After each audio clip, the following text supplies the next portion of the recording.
Hello everyone, today we are going to discuss the chapter microorganisms, friend and foe. Just don't get disturbed because of my mind because ये इतना अच्छा नहीं है, इतना काम नहीं करता. But just focus on this chapter. First is microorganisms. Microorganisms होते क्या हैं? आपने एलिफेंट देखा है, आपने आंट भी देखी है, आपने उससे भी शायद थोड़े और छोटे ऑर्गेनिजम्स भी देखे होंगे, लेकिन कुछ ऐसे ऑर्गेनिजम्स प्रेजेंट होते हैं हमारे चारों तरफ जो हमें अपनी अनएडेड या नेकेड आईज से नहीं दिखाई देते. So the micro organisms are the organisms which can not be seen with the naked or unaided eyes. हमारी जो अनएडेड या फिर नेकेड आईज हैं उनसे हम माइक्रो ऑर्गेनिजम्स को नहीं देख सकते. ये बहुत छोटे छोटे माइन्यूट ऑर्गेनिजम्स होते हैं जो हमारे चारों तरफ प्रेजेंट होते हैं, ठीक है, लेकिन हम इनको देख नहीं सकते. ये बहुत ज्यादा छोटे हैं, बहुत ही ज्यादा छोटे. तो जो माइक्रो ऑर्गेनिज्म है उनको मेजर करने के लिए हमारे पास एक यूनिट होती है जिसको हम बोलते हैं माइक्रोन. और 1 micron is equal to 10⁻⁻⁶ metre. जब हम एक मीटर का 10 लाख पार्ट हम यूज करते हैं तो होता है हमारा 1 माइक्रोन. जब हमने 10 लाख मीटर, जब 1 मीटर को हमने 10 लाख पार्ट में डिवाइड कर दिया और जितना वो एक पार्ट बनता है वो होता है हमारा 1 माइक्रोन. इसको हम डिनोट करते हैं इस म्यू के साइन से. क्लियर ना. माइक्रोबायोलॉजी क्या है और माइक्रोबायोलॉजिस्ट कौन होते हैं? Microbiology is the branch of science in which person is studying about the micro organisms. जिस साइंस की ब्रांच में, विज्ञान की वह शाखा जिसमें कोई पर्सन या कोई साइंटिस्ट माइक्रो ऑर्गेनिजम्स की स्टडी करता है तो उसको हम बोलते हैं माइक्रोबायोलॉजी. और जो पर्सन स्टडी कर रहा है वो होता है हमारा माइक्रोबायोलॉजिस्ट. क्लियर. अब माइक्रो ऑर्गेनिजम्स जो हैं वो प्रेजेंट कहाँ पर होते हैं? कोई पर्टिकुलर एड्रेस है उनका? उन्होंने आपको बता रखा है कि उनका घर कहाँ पर है? अगर ऐसा होता तो शायद हम अभी तक कोरोना को खत्म कर चुके होते. तो माइक्रो ऑर्गेनिजम्स जो हैं उनका कोई पर्टिकुलर एड्रेस नहीं है कि आपको पता होगा कि एक्वाटिक हैं तो आप पानी में जाके ढूंढ लेंगे, टेरेस्ट्रियल है तो आप सॉइल पर ढूंढ लेंगे, आप लैंड पर ढूंढ लेंगे, या फिर अर्बोरियल हैं तो आप पेड़ों पर देख लेंगे, एयर में आप फाइंड आउट करेंगे, बर्ड्स के पास अगर मिलता होगा. नहीं, ऐसा कुछ नहीं है. जो माइक्रो ऑर्गेनिजम्स हैं वो हर जगह प्रेजेंट है. They are present each and every place. ठीक है, on each and every place they are present. तो माइक्रो ऑर्गेनिजम्स वाटर में प्रेजेंट है, सॉइल में प्रेजेंट है, they are present in the air also, in the soil also, in the water also, everywhere.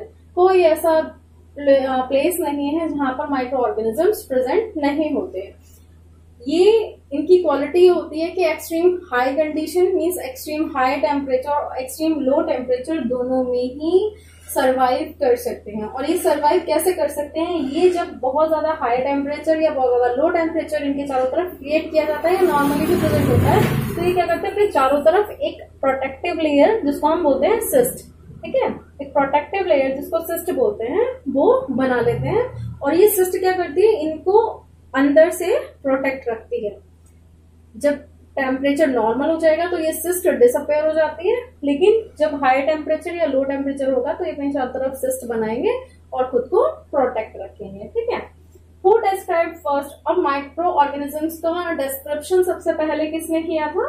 वो थे एक डच साइंटिस्ट जिनका नाम था Antonie van Leeuwenhoek. Okay, Antonie van Leeuwenhoek ने सबसे पहले माइक्रो ऑर्गेनिजम्स को डिस्क्राइब किया था.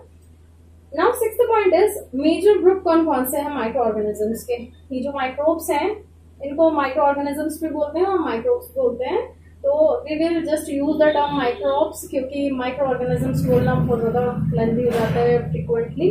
तो मेजर ग्रुप्स माइक्रोब्स के कौन कौन से हैं? Bacteria, algae, C is fungi, you can call it also fungi और fungi, whatever you want to call, both pronunciations are correct. So fourth one is protozoa and fifth one is virus.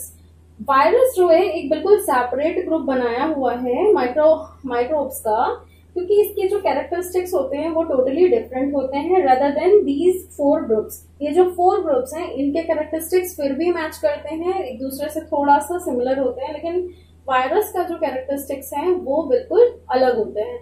और ये जो हमारी life disturb हो चुकी है अभी corona की वजह से, that is also a virus, आप सबको पता है.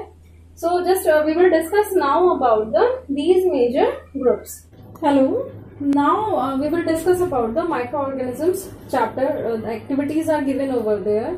Activity 2.1 and 2.2. इसमें आपको करना क्या है कि आपको सिंपल 1 ग्राम सॉइल लेनी है, उसको आपको एक बीकर में पानी के साथ मिक्स कर लेना है और उस पानी का जिसमें आपने सॉइल मिक्स किया हुआ है उसका 1 ड्रॉप आपको लेना है, ठीक है।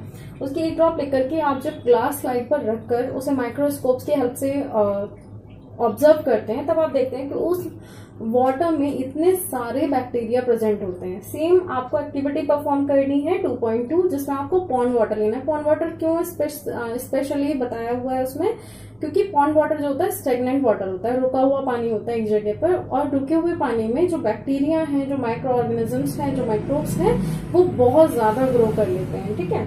तो जब आप पॉन्ड वाटर की 1 ड्रॉप लेंगे और उसको ग्लास स्लाइड पर रखकर माइक्रोस्कोप की हेल्प से ऑब्जर्व करेंगे तब आप देखेंगे कि जो आपका माइक्रो ऑर्गेनिजम्स हैं उसमें बहुत सारे हैं, ठीक है। तो आप इजीली उसको आइडेंटिफाई कर पाएंगे। Now we will talk about the bacteria. Bacteria होते क्या हैं? Bacteria are the simplest organisms. जो बैक्टीरिया है वो सिंपलेस्ट ऑर्गेनिज्म है, सिंपलेस्ट लिविंग ऑर्गेनिज्म, ठीक है। इनसे ज्यादा सिंपल और कुछ नहीं हो सकता। वो क्यों? क्योंकि ये सिर्फ सिंगल सेल के बने होते हैं, उनके अंदर सिर्फ एक सेल होती है और उसी सेल के अंदर उनके सारे लाइफ फंक्शंस परफॉर्म होते हैं। जितने भी लाइफ फंक्शंस होने हैं, excretion, reproduction, nutrition, whatever is has to be done, वो किसमें होगा? उसके सिंगल सेल में होगा, ठीक है। और जो बैक्टीरिया का साइज होता है वो कितना होता है? 0.2 माइक्रोन। अभी पिछली वीडियो मैंने आपको बताया था कि माइक्रोन क्या होता है। 1 micron is equal to 10⁻⁻6 metre. तो जो बैक्टीरिया का साइज होता है वो 0.2 से 0.2 to 100 माइक्रोन तक होता है। Now depending upon the different kinds of structures of bacteria, जो बैक्टीरिया है वो अलग अलग शेप में प्रेजेंट होता है। तो उन्हीं शेप के बेसिस पर बैक्टीरिया को 4 ग्रुप्स में डिवाइड किया गया है।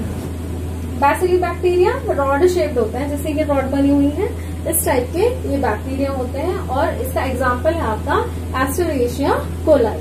एस्टेरेशिया कोलाई इसका एग्जांपल है। और बेसिली कौन से बैक्टीरिया होते हैं? जो रॉड शेप्ड होते हैं। बेसिली रॉड शेप्ड बैक्टीरिया होते हैं। नाउ कोकी होते हैं आपके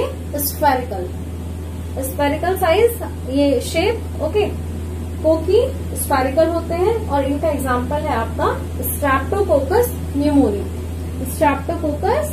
न्यूमोनी, जिससे हमारा न्यूमोनिया होता है। वो बैक्टीरिया, उसका नाम क्या है? Streptococcus pneumoniae. और इसका जो शेप होती है स्फेरिकल। और कौन से ग्रुप में आता है ये? कोकी में। विब्रियो जो होते हैं कौन सी शेप के होते हैं? कॉमा। जैसे हम सिंपल हिंदी या इंग्लिश लिखते हुए कॉमा लगाते हैं, ठीक है, उसी शेप के ये बैक्टीरिया होते हैं। और इनका एग्जाम्पल है जो है वो है विब्रियो कॉलेरा, जिसकी वजह से कॉलेरा डिसीज होती है, जिसको हम हिंदी में हैजा बोलते हैं। Now D is spirilla spiral shape के होता है, आपने देखा होगा स्पाइरल इस टाइप से। इसका एग्जाम्पल है ट्रेपोनेमा पैलिडम। अब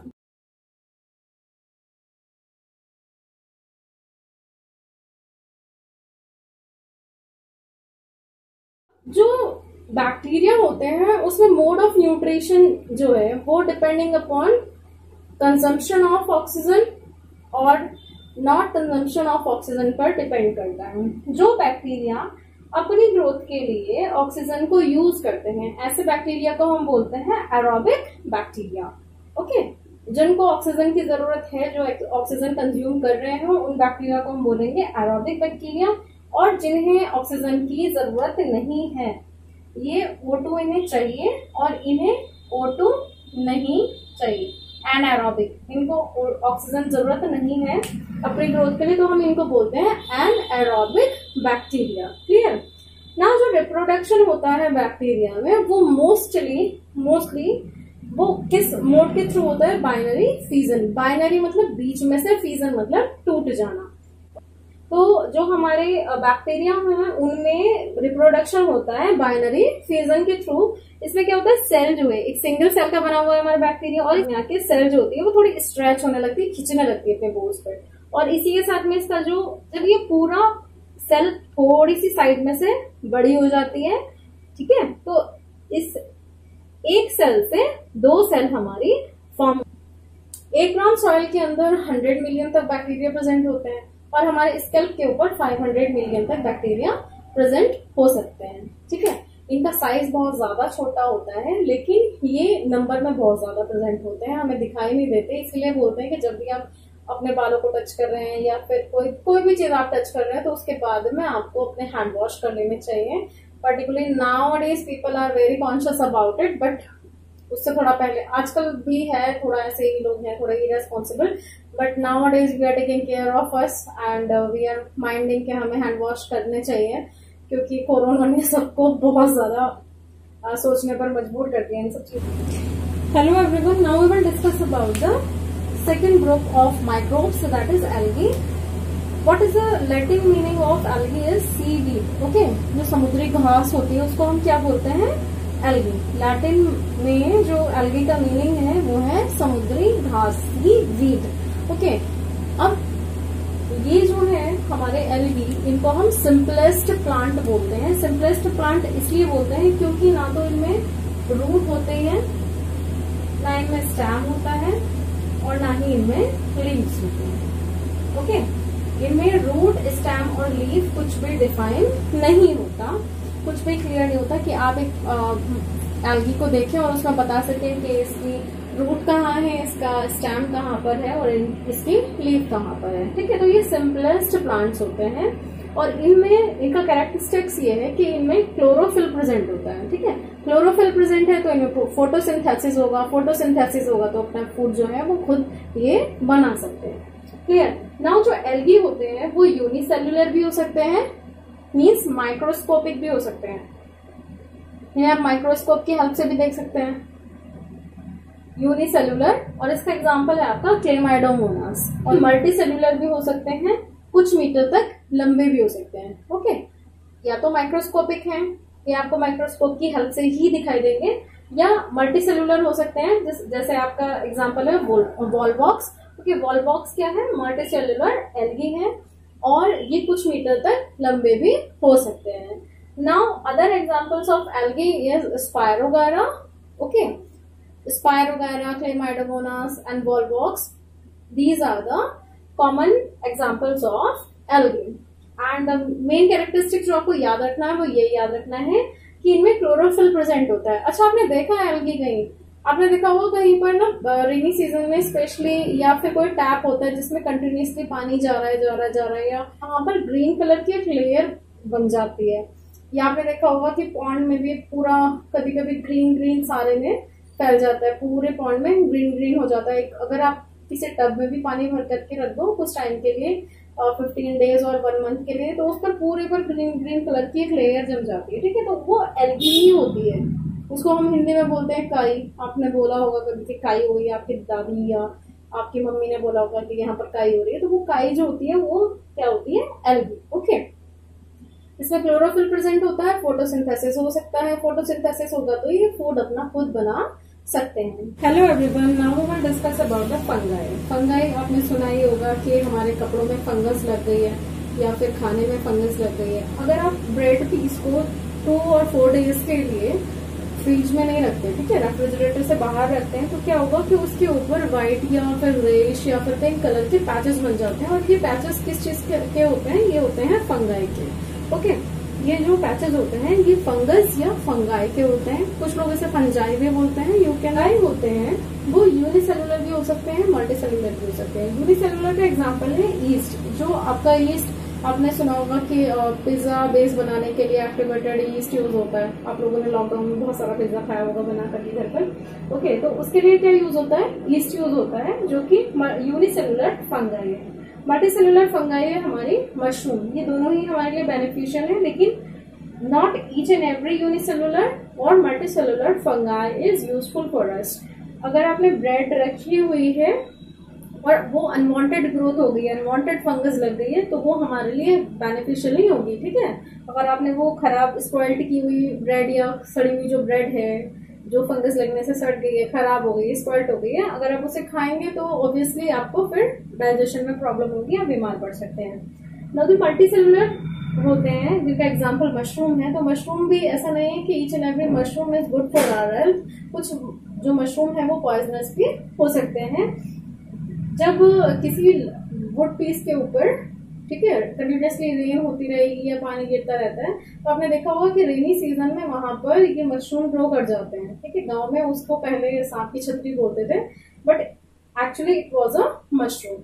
नाउ जो फंगाई है उनका जो न्यूट्रिशन मोड है वो सेप्रोफाइटिक भी हो सकते हैं और पैरासाइटिक भी न्यूट्रिशन मोड हो सकता है। मीन्स या तो वो सेप्रोफाइट्स का मतलब होता है कि ऐसे fungi, the fungi which are consuming their or which are taking their nutrition from the dead or decaying material, किसी डेड या डिकेइंग मटेरियल के ऊपर ये ग्रो हो जाते हैं और उस डेड और डिकेइंग मटेरियल के अंदर जितने भी न्यूट्रिएंट्स होते हैं उनको एब्सॉर्ब करते रहते हैं और इनकी ग्रोथ होती रहती है। ऐसे फंगाई को हम बोलते हैं सेप्रोफाइट्स। पैरासाइट्स कौन से होते हैं? जो किसी लिविंग ऑर्गेनिज्म की बॉडी के ऊपर या अंदर रहकर उस लिविंग ऑर्गेनिज्म के न्यूट्रिशन को एब्सॉर्ब करते रहते हैं, ऐसे हम फंगाई को बोलते हैं पैरासाइट्स। क्लियर? नाउ फूड और जो हमारे फंजाई हैं या फंगाई हैं, ये कहाँ पर सबसे ज्यादा ग्रोथ करते हैं? बहुत ज्यादा हाई टेम्परेचर या बहुत ज्यादा लो टेम्परेचर में ये ग्रो नहीं करते। ये ग्रो करते हैं डार्क, वार्म और मॉइस्ट कंडीशन में। मीन्स इनके लिए मॉइस्चर बहुत होना ज्यादा जरूरी है, सनलाइट में ये ग्रो नहीं कर पाते हैं और इनके लिए टेम्परेचर बहुत ज्यादा डाउन नहीं होना चाहिए, बहुत ज्यादा लो नहीं होना चाहिए, वार्मनेस होनी जरूरी है। And the best season for the growth of fungi is rainy season. Now food poisoning क्या होती है? फूड पॉइजनिंग मतलब हमारा जो खाना है वो अब पॉइजन बन चुका है। पॉइजन कैसे बनेगा? रखे रखे अगर हमने अपने खाने को बहुत ही लंबे टाइम के लिए रखा और उसमें माइक्रोब्स की ग्रोथ हो गई, मीन्स हमने रेफ्रिजरेटर में नहीं रखा, हमने उसको ना बॉयल किया, ना हमने उसको कूल टेम्परेचर पर कहीं रखा, मीन्स रेफ्रिजरेटर में नहीं रखा, उसको बॉयल नहीं किया, तो क्या होगा कि उसमें माइक्रोब्स ग्रो कर जाते हैं और वही माइक्रोब्स उस फूड को पॉइजनस बना देते हैं। और वो फूड अगर हम कंज्यूम करते हैं तो क्या होता है कि हमारी बॉडी के अंदर बहुत ज्यादा प्रॉब्लम्स क्रिएट होनी स्टार्ट हो जाती है। जैसे हमें वॉमिटिंग होनी स्टार्ट हो जाएगी, हमको लूज मोशन स्टार्ट हो जाएंगे, डिजीनेस होनी स्टार्ट हो जाएगी। ओके, तो अगर प्रॉपर ट्रीटमेंट नहीं होगा, प्रॉपर टाइम पर हमें ट्रीटमेंट नहीं मिलता है, तो फूड पॉइजनिंग की वजह से डेथ भी हो सकती है पेशेंट की। तो जब भी whenever you are going outside for eating something, you have to make sure कि आप किसी अच्छे प्लेस पर ही खाना खाएं या आप पहले उसको स्मेल करें। जितना भी गंदा खाना होता है तो उसमें जो खराब खाना है, स्पॉइल्ड फूड जो है, उसके अंदर बबल्स बन जाते हैं। ओके, बबल्स बन जाएंगे और उसमें बहुत ही गंदी स्मेल आती है, बहुत ही बैड स्मेल आती है। So that you can identify कि फूड स्पॉइल्ड है या नहीं है। उसका टेस्ट खट्टा सा हो जाता है, अजीब सा हो जाता है। जो नॉर्मल टेस्ट है उसकी से आपको पता चल जाएगा कि जो खाना आप खा रहे हैं वो स्पॉइल्ड हो चुका है या नहीं हुआ है। तो you have to take care of yourself when you are going outside. Okay, just make sure you are not eating a spoiled food. Now we will discuss about the protozoa and viruses.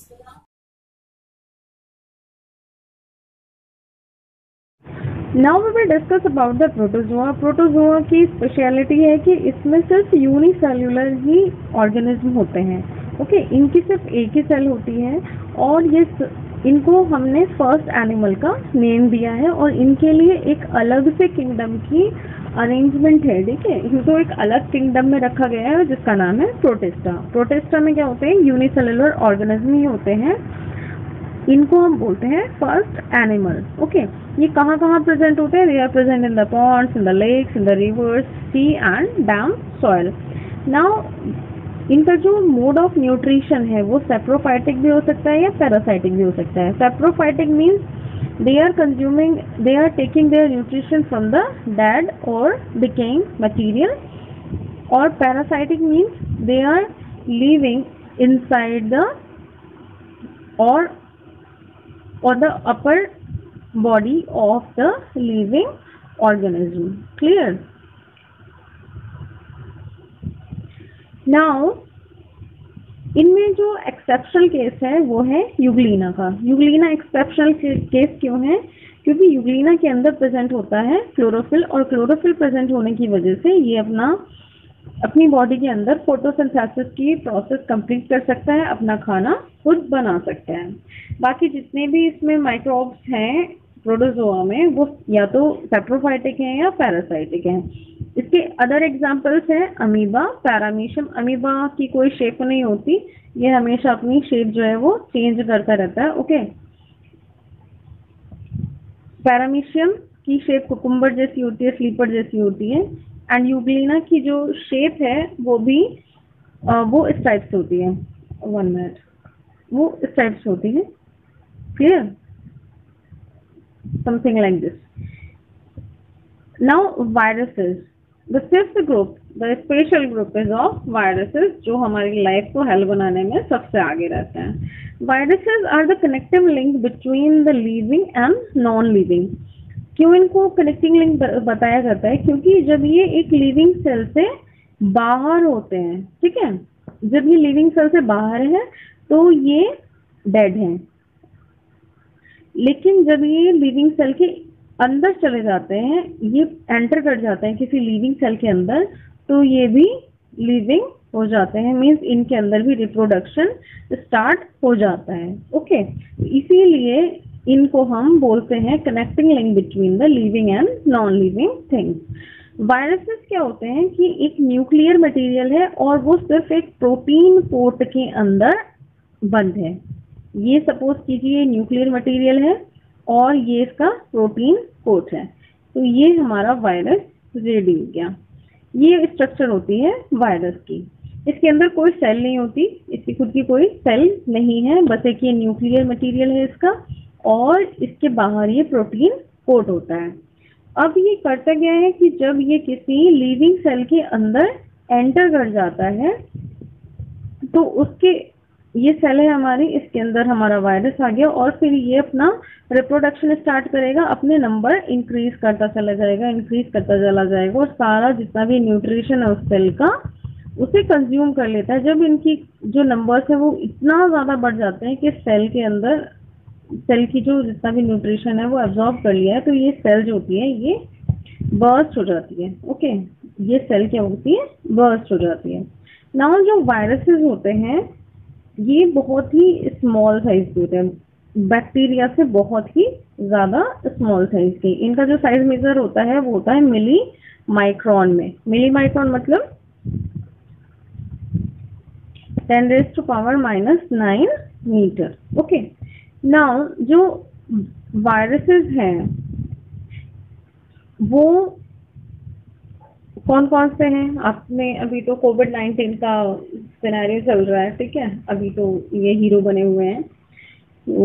HIV, influenza, corona virus पहले भी present था, लेकिन ये जो corona का नया form आया है इसको हमने कोविड-19 नाम दिया है, ठीक है, या पोलियो वायरस है। These are the examples of the viruses. Thank you guys for watching this video. Like and share it and subscribe my channel for the next video, and we will complete this chapter in the next video. Wait for it. Thank you.